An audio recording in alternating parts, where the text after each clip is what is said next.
When you go anywhere, you must expect three things. Expect the good, the bad, and the ugly. So a lot of people are in Europe. They can't come home. Ask them, they cannot come home. They want to be here, but they cannot. But they will be in a fancy place like our this hotel and send photos to everybody telling them I am staying in so and so place when actually I'm just having an interview in a hotel in the Gambia. I was a shepherd to help my parents. I was a farmer. From home to the farm to the school, from the school to the farm to home. Our dad was so wise that our farms will always be on the way to school. Malaria, mosquitoes can bite me till tomorrow and they will definitely go to hell.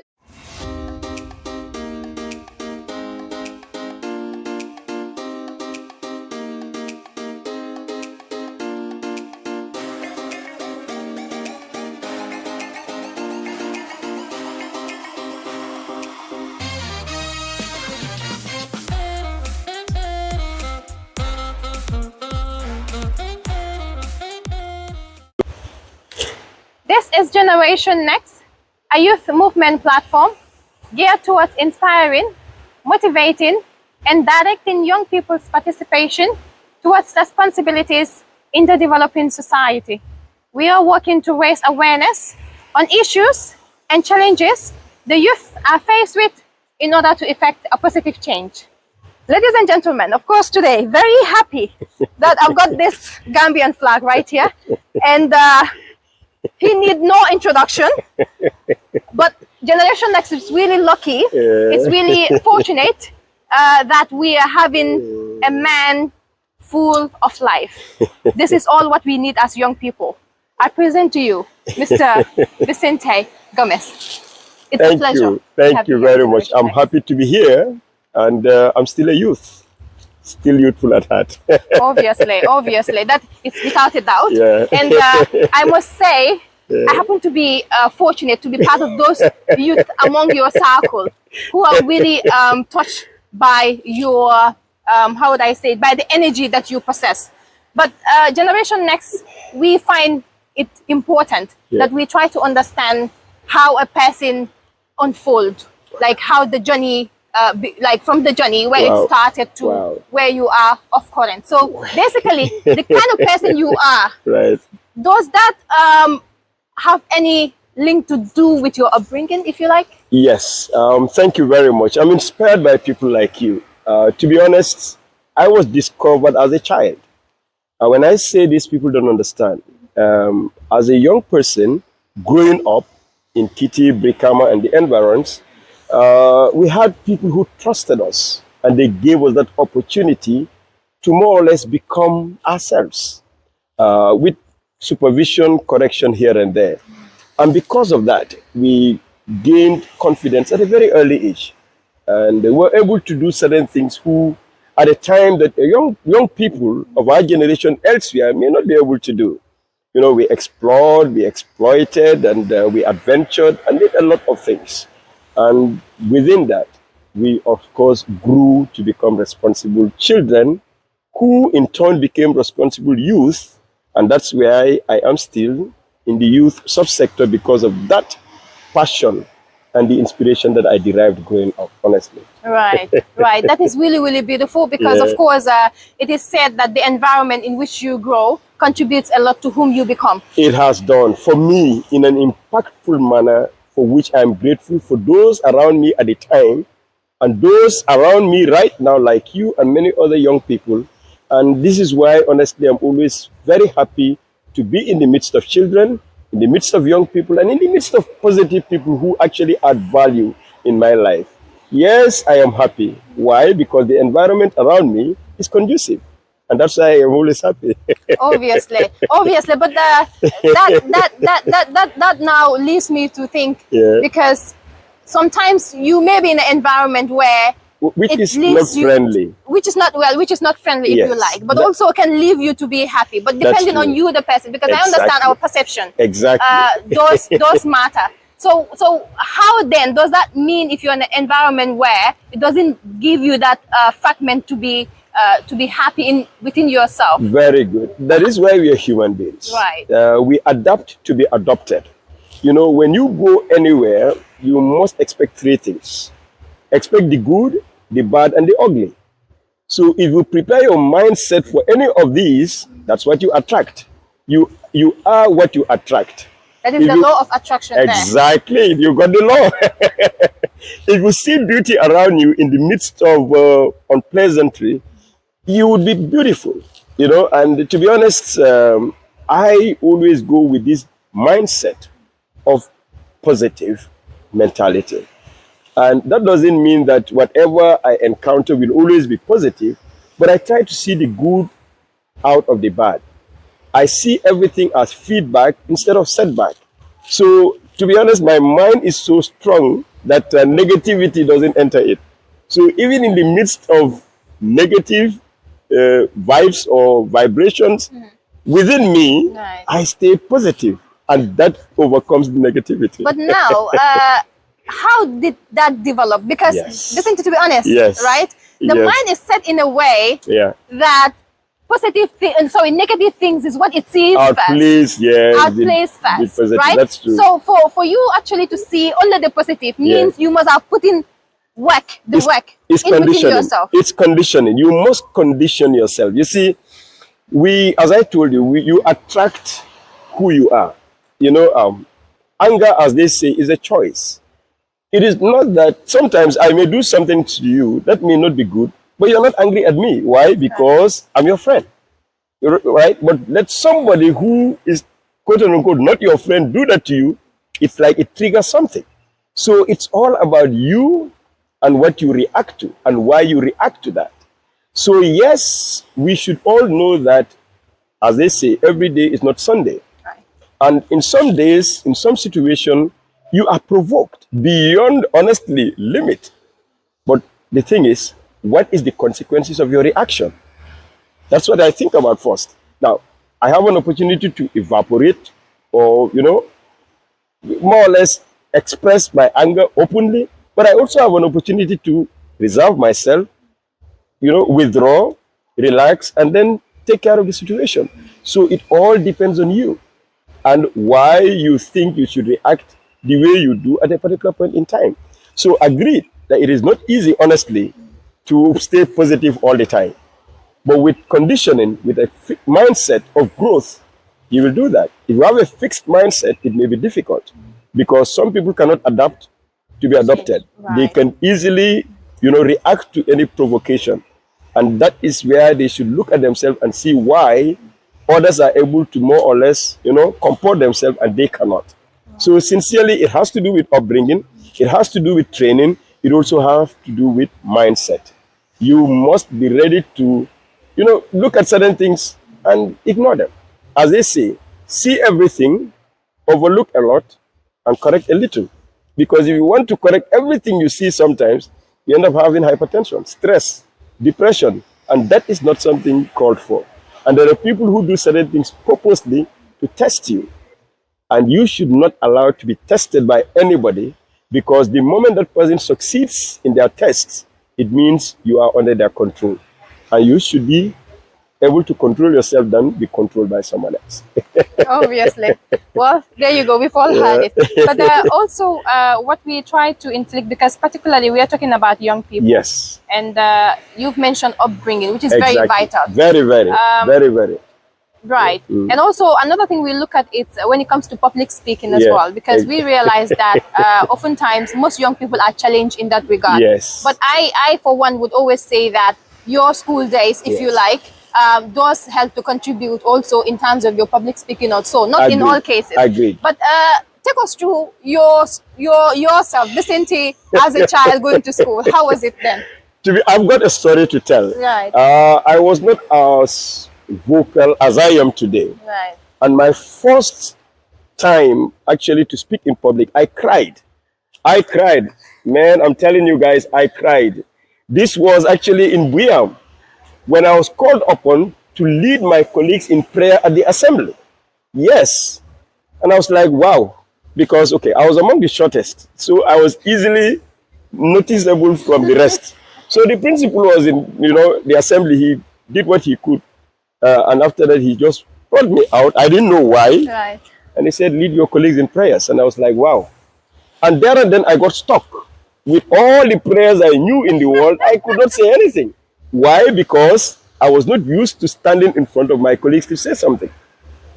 Two, it's like I am conscious of maybe making an error that may be embarrassing. Everybody always thinks about it. And three, it's like, wow, why me? You know, so at the end of the day, I stood there and I was crying. The principal didn't do anything. He said, when you're done, I'll give you some water to drink like this, and you continue on what I have assigned you to do. So I had to definitely, more or less, be confronted with two things. Am I going to shame myself in presence of my colleagues, or do I go ahead and bring out that which is in me, which I can do, but just conscious of the people around me? And I just went on and I prayed. Wow. And everybody was happy. And the principal was like, you see, if I had not done this, you wouldn't do what you've just done. And that's the thing. Some people must be honestly encouraged and urged to come out and do something. But others are afraid of making mistakes. And as a youth, as a young person, as a child, be ready to make mistakes because it's part of your growth. Otherwise, the mistakes you refuse to make now as a youth, you may make them when you become an adult, and they'll become more expensive. Imagine when you become a managing director and you have to represent your company or your institution somewhere, and you are standing there and you are trembling. Can you imagine the shame you're bringing to yourself and to the institution? Right. That is the reason why you must learn certain things at a very early age. So sincerely, as a person, I am very, very shy. And this is what makes some people wonder. You are not, I'm shy as a person. But when it comes to more or less carrying out tasks or responsibilities in public, my confidence is limitless. Why? Because I have actually maybe been doing it for a long time now. So it becomes more or less a routine. But under normal circumstances, if I am not used to the terrain or environment, you see me very quiet, calm, and reserved. So those who know me within that environment will be like, what's wrong with you today? Because they don't expect me to be the way I am. But those who know me and knowing the terrain I'm in will just know that no, he will not act here unless he's in a familiar territory. And that's normal of human beings.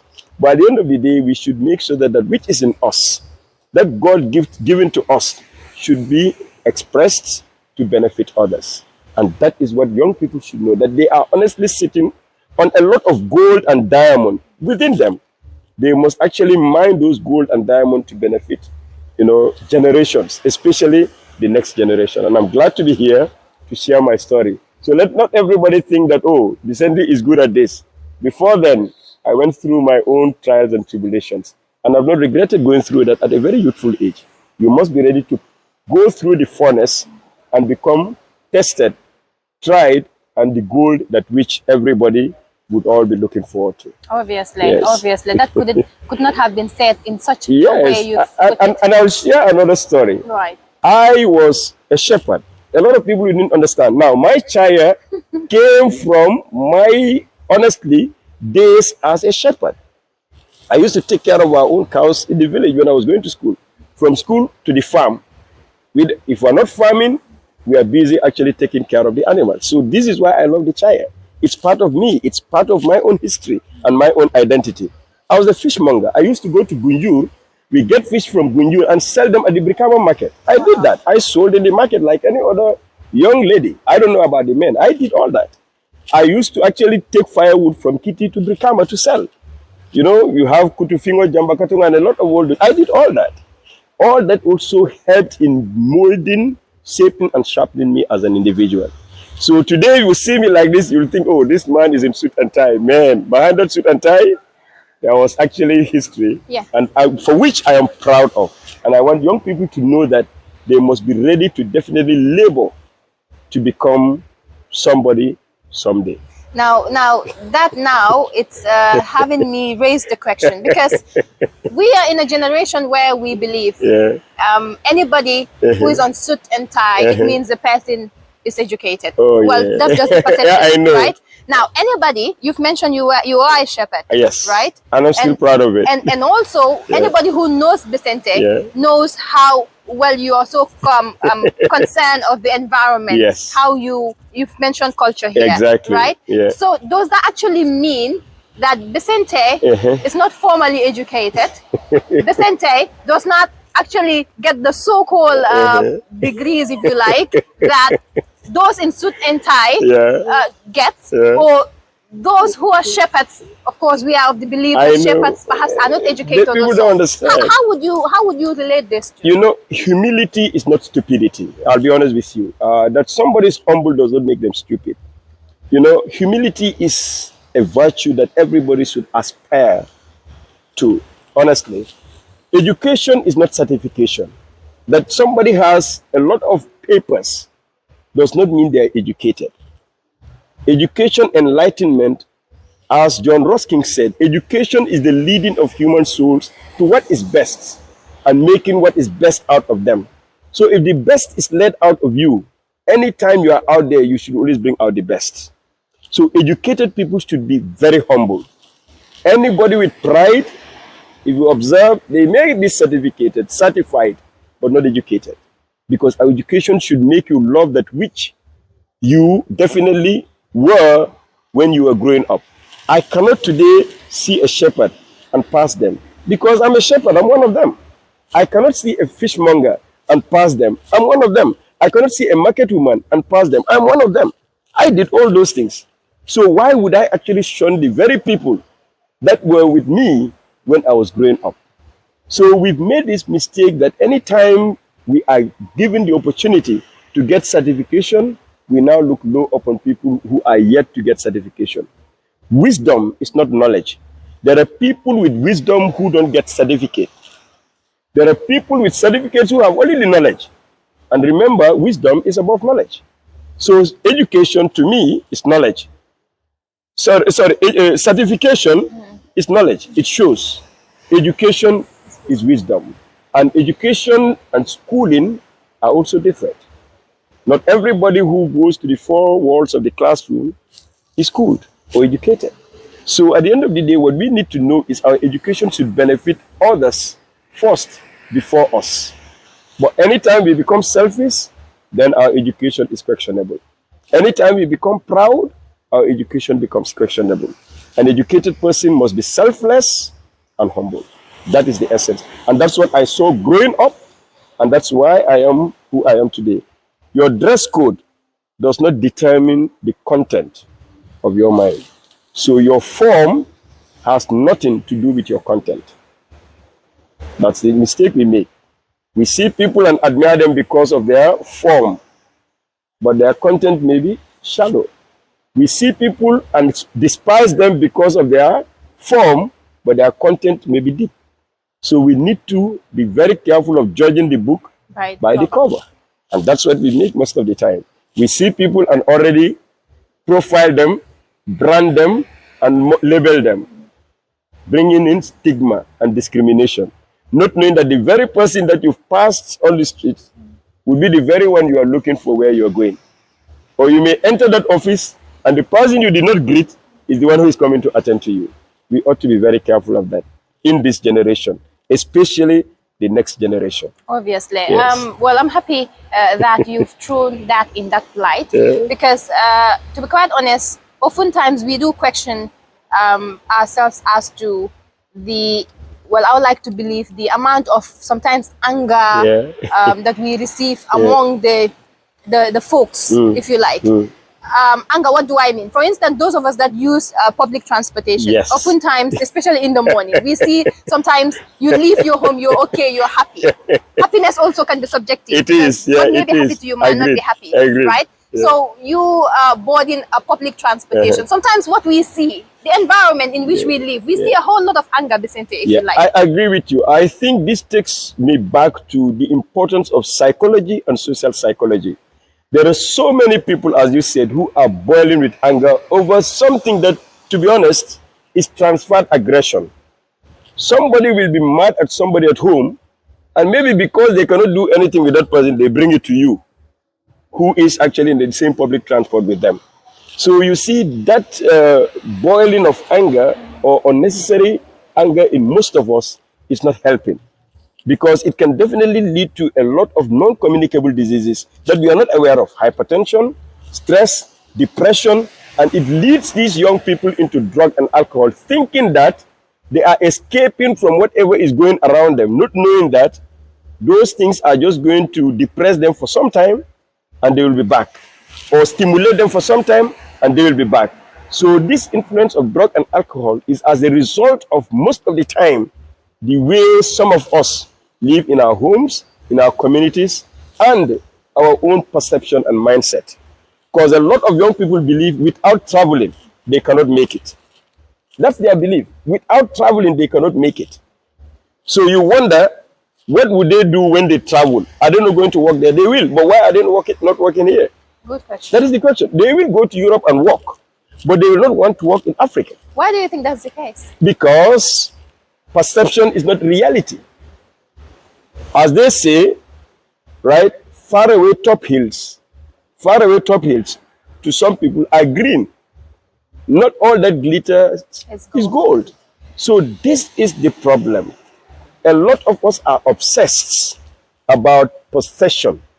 Our obsession for possession has actually led us into all this, right? So a lot of people are in Europe. They can't come home. Ask them. They cannot come home. They want to be here, but they cannot, because they cannot even definitely get an air ticket to be here. You will not know. I will not know. But they will be in a fancy place like this hotel and send photos to everybody telling them I am staying in so and so place, when actually I'm just having an interview in a hotel in the Gambia. Go to anywhere in Senegambia, you will have wonderful photos. And this is what carries some of them away, because they see their colleagues standing near your serious vehicle, which is glittering, and then they send that photo or have it on their status, and everybody thinks, oh, this guy is already in heaven. That is the problem. Or their boss may send them with a lot of money or so to go and deposit, and they'll show everybody to say that this is my money. So this is our problem. We are being tempted materially, and that temptation must stop. We must believe in ourselves and work towards becoming something, somebody, instead of depending on somebody and something. A lot of people to here only depend on brothers and sisters in Europe for their own subsistence and livelihood. Those people in Europe are working 24/7, but you are sleeping here 24/7. How do you expect somebody working 24/7 to be feeding you who is sleeping 24/7? As if you are the king or queen. That is our problem. The young people must accept reality. There may not be white-collar jobs here, but there are other jobs they can make a living from. I told you, I was a fishmonger to help pay for my school fees. I was a shepherd to help my parents. I was a farmer. From home to the farm to the school. From the school to the farm to home. I did that. So you did that? I did that. We will wake up very early in the morning to go and help our parents on the farm. Our dad was so wise that our farms will always be on the way to school. Brikama. Those who know Kitty, if you know where I'm going to talk about, Brikama Fulakunda, that used to be our farm. So in the morning, we'll wake up around 6. We'll go to the farm, even if it is just working for 30 minutes. We must do it there. Take a shower on the farm and go to Brikama Primary School. Wow. From Brikama Primary School, we go straight to the farm. Our uniforms will be taken home by our parents, right? Our mothers. And we will be there to work for an hour or two and then back to the house. We did all that. And it helped us to become who we are today. So we were like helping our parents to help ourselves. That was something that definitely some young people may not know. We went to the bush to get a lot of these wild fruits. Kutufingo. I don't know how they say it in English, but we had kutufingo. We had the, how do you call it, the dahar, the tamar. We got all those and sold them. That is why I love eating a lot of, love eating a lot of, let me say this. Right. I love eating a lot of netetu because of the neto. Yes. We used to harvest a lot of neto, that is locust beans. Locust, yeah. Right? And then we'll actually get the flour of the locust beans. It is and still is medicinal and nutritious. Really? Yes. Malaria. Mosquitoes can bite me till tomorrow and they'll definitely go to hell. Seriously? I'm good to go because maybe I've built up resistance and I've honestly been taking most of those things growing up. So there are a lot of things that young people need to know they can do and definitely be independent instead of independent. Okay. They can be independent instead of independent. Independent. Independent. And yes, so Instead of independent as in one word, or thank you. Now, independent. independent as in one word. Right. Being on your own, standing alone. Right. Independent, relying on somebody. Right. Especially a brother or sister who is in Europe, taking care of them. Fantastic. As I think. That's wow. I could not imagine having it been said in that such a fashion. Well, but now, because of time, quickly, Yes. a quick one if you like. Yeah. When I knew Besenty, Uh-huh. this was, I think, 3 years ago. I know where you're going. right? And this was a summer camp. Yes. And By I Scholar saw- Admin for Change, Per Jalo. Fantastic. I remember that. Right? And there Besenty was. Yes. And these words he say, I would want him to repeat. Oh, you I want don't me to repeat say it. them? I know of aspire to acquire. What I'll you bring desire. them. So I'll bring you, them. I'll let you say that, and what motivates I you. honestly will share this not only with you again, but with many others listening. Aspire to acquire what you desire. And when you are tired, don't retire but refire. As attitude, aptitude, and gratitude determine your latitude, altitude, and fortitude among the multitude. Yes. And remember, you see this? I brought the winning attitude. This book is part of that quote I've just given you. Yes. And there you are. You can do it, Yes. even if others believe you can't. So Obviously. books are my passion, and they are part of the things that groomed and developed me. I may have a lot of passions, but honestly, I always look for something that impacts in my life positively. So sincerely, I must thank you for this. And I hope and pray that many will learn from the next generation.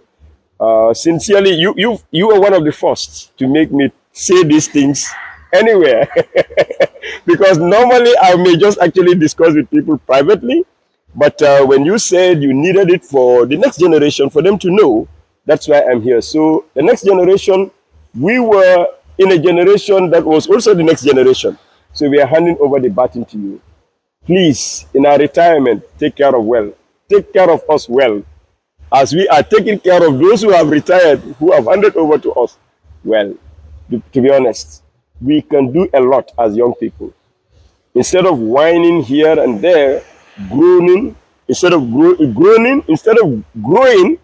not groaning, we are honestly not helping the cause.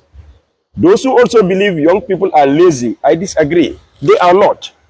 They must be engaged, they must be mentored. Some of them may not be opportune to have mentors like us. So let's help the young ones. Even those who try to leave the Gambia to go to Europe through the back way, it is a way to talk to them. It's all about mindset, it's all about psyche. Look, wherever God says you will make it, you will. So instead of actually going through, look at this. And this is just a short distance. Yeah. Mind you, going to Europe is a longer distance. And under a boat that you know can definitely capsize or whatever in the water. So let's save lives instead of endangering them. I really want to thank you, and I'm honestly honored to be here with your team. And I hope and pray that honestly, the young people will learn from the next generation and do something better for themselves, for their families, their communities, and the country. I'm so glad being here. Thank you so much, It's Besenty. Of my course, pleasure. my mentor right there, my coach, if you like. I'm glad. When you are tired, don't retire, But refire, I like that.